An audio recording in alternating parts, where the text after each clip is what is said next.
Assalamualaikum warahmatullahi wabarakatuh. Halo semuanya, kali ini saya akan menjelaskan mengenai dasar elektronika.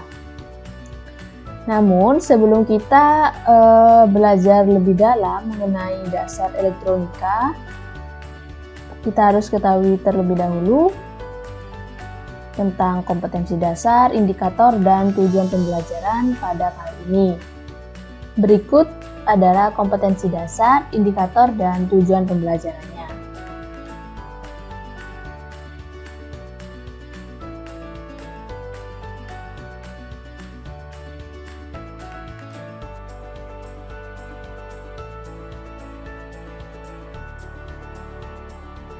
Nah, kita lanjut ke pembahasan lebih lanjut mengenai dasar elektronika. Sesuai dengan judulnya, maka pasti tidak asing lagi bagi kita mengenai dasar elektronika. Artinya dasar elektronika ini berhubungan erat dengan kelistrikan, yang mana kelistrikan ini sering kita gunakan dalam kehidupan sehari-hari. Nah, kita perlu ketahui terlebih dahulu apa itu energi listrik. Energi listrik itu adalah suatu energi yang bersumber dari listrik yang memiliki medan listrik dan mengalirkan elektron-elektronnya. Nah, pada energi listrik ini ada beberapa istilah yang perlu kita ketahui. Ada potensial listrik, ada beda potensial, kuat arus listrik, dan daya listrik. Nah, untuk potensial listrik ini artinya seberapa jumlah proton dan jumlah elektron dalam arus listrik tersebut, dalam aliran listrik tersebut. Untuk yang beda potensial itu berarti terjadi perbedaan tegangan listrik dalam rangkaian tersebut. Kemudian untuk kuat arus listrik ini adalah proses perpindahan muatan positif dari kutub positif menuju kutub negatif dalam waktu tertentu. Kemudian untuk daya listrik, yaitu jumlah energi yang dibutuhkan dalam mengalirkan listrik. Nah, selain itu terdapat komponen-komponen dalam kelistrikan atau dalam dasar elektronika. Ada resistor yang berfungsi untuk membatas jumlah arus dalam jarak rangkaian. Kemudian ada jenis-jenisnya, bisa kalian baca pada LKPD ini. Kemudian ada kapasitor. Di sini berfungsi untuk menyimpan muatan listrik dalam waktu tertentu. Juga terdapat jenis-jenis kapasitor di sini, bisa kalian baca di LKPD-nya. Kemudian diode adalah komponen elektronika yang dapat mengantarkan arus listrik. Terdapat banyak juga jenis-jenis diode. Kemudian ada transistor yang berfungsi untuk penguat sinyal, mengatur stabilitas tegangan, saklar otomatis, dan lain sebagainya.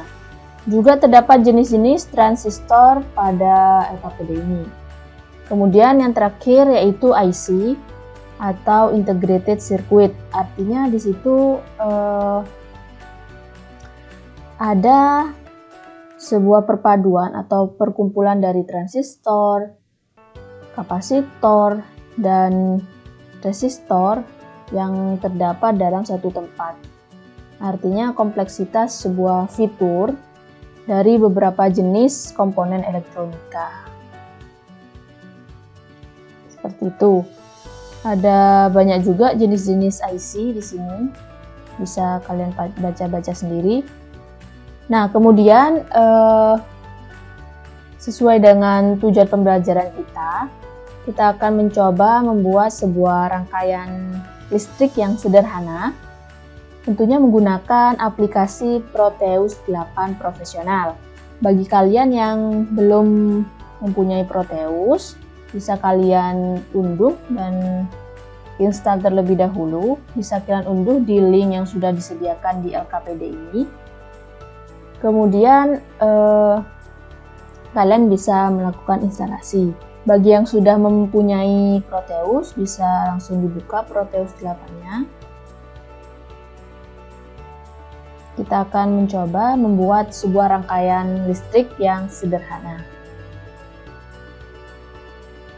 Oke, kita langsung buka Proteus 8 profesionalnya.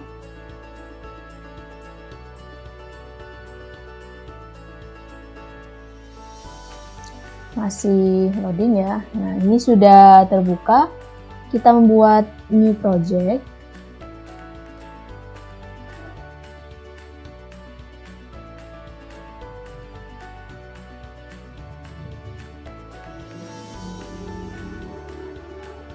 Nah, kita beri nama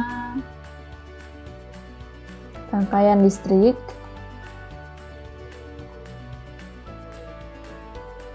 Kemudian next. Kita pilih yang create schematic. Kemudian next. Next terus sampai finish. Finish ya, kita klik finish. Maka akan tampil tampilan dari Proteus 8 profesionalnya. Oke, kita penuhi terlebih dahulu komponen-komponen yang dibutuhkan dalam merangkai rangkaian listrik ini. Pastinya kita membutuhkan yang namanya baterai. Baterai di sini berfungsi untuk sumber listrik ya, sebagai powernya. Jadi kita membutuhkan baterai. Kita menggunakan yang baterai aktif. Baterai. Nah, kemudian kita membutuhkan yang namanya switch. Switch di sini berfungsi untuk mengubah elektromagnetik menjadi mekanik, yang artinya nantinya bisa digunakan sebagai saklar ya, bisa diatur jika plus, jika min, seperti apa kondisi pada rangkaian tersebut. Kita gunakan switch, kita cari switch. Nah, ini kita pakai switch aktif ini. Kemudian kita memerlukan yang namanya lampu atau LED ya, karena kita membuat rangkaian lampu yang dapat menghidupkan dan mematikan lampu tersebut. Kita pilih LED-nya. Kita coba memilih LED yang warna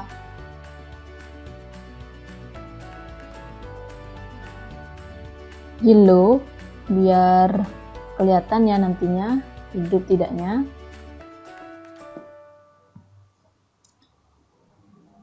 Kemudian sudah untuk komponen yang perlu kita cari. Kemudian kita bisa merangkainya karena ini sederhana ya anggapannya. Jadi kita bisa merangkai rangkaian sederhana ini. Kita buat baterai di sini. Kita perbesar dulu. Kemudian kita buat switch. Kita letakkan switchnya sini dan kita letakkan LED-nya di sini. Ya. Kemudian kita sambungkan.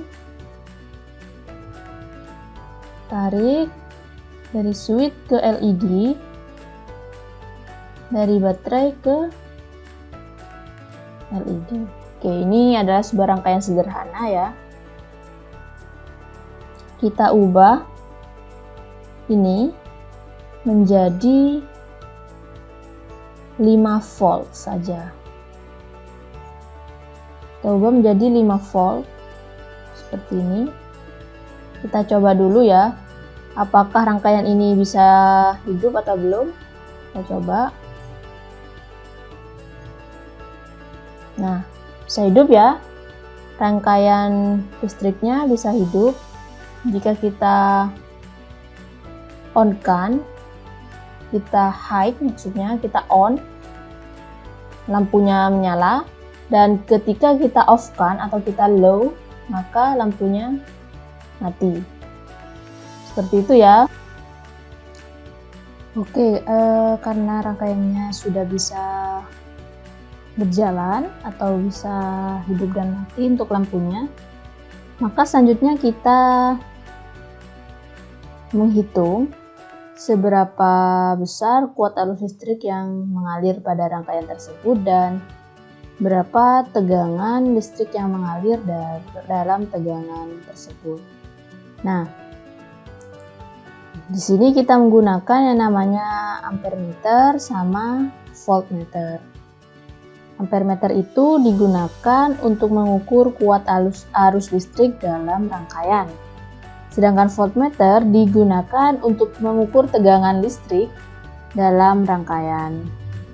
Nah, untuk mencari atau menemukan komponen ammeter dan ampermeter, bisa kita cari di bagian instrumen. Di sini ada jenis-jenis voltmeter dan ammeter. Kita gunakan yang DC voltmeter dan kita gunakan yang AC ammeter. Nah, untuk pemasangan dari masing-masing komponen ini berbeda ya. Untuk yang ammeter kita pasang secara seri ya, kita pasang secara seri. Untuk yang voltmeter kita pasang secara paralel. Kita hubungkan dengan rangkaian. Ini menggunakan AC ammeter karena untuk arus yang bolak-balik, sedangkan yang DC voltmeter ini untuk arus yang searah. Tuh, sudah kita pasang ya, untuk yang ammeter dipasang secara seri dan untuk yang voltmeter dipasang secara paralel. Kalau sudah, kita coba untuk melakukan simulasinya. Kita play. Ini 0 semua ya, masih 0 semuanya. Kemudian kita on-kan lampunya. Nah, apa yang terjadi? Di sini untuk voltmeternya ada 4,90 volt. Sedangkan untuk kuat arusnya di sini ada 0,90 ampere. Ya, ketika kita off-kan kembali, maka keduanya untuk ampermeter dan voltmeter akan kembali ke 0. Begitu juga ketika kita on-kan lagi, maka untuk angkanya juga sama dengan yang tadi, 0,9 ampere untuk arusnya dan 4,90 volt untuk tegangannya. Seperti itu. Jadi ketika kita merangkai sebuah rangkaian di aplikasi Proteus seperti ini misalnya, kita juga bisa menghitung kuat arus dan tegangan listrik yang ada pada rangkaian tersebut. Seperti itu. Seperti ini ya. Itulah rangkaian listrik sederhana yang bisa kalian praktekkan juga pada praktikum. Insya Allah saya yakin kalian pasti bisa untuk melaksanakannya, karena ini sangat mudah ya. Untuk komponen-komponennya pun juga sederhana. Inilah langkah-langkah dari membuat rangkaian sederhana untuk rangkaian lampu, dan juga cara menghitung ampere dan voltmeter, cara menghitung arus listrik dan tegangan listrik. Jadi walaupun kita menggunakan aplikasi Proteus, kita bisa untuk mengukur arus dan tegangan tanpa harus menghitung menggunakan rumus. Jadi sini sudah ada alatnya untuk mengukur kuat arus dan tegangan listriknya.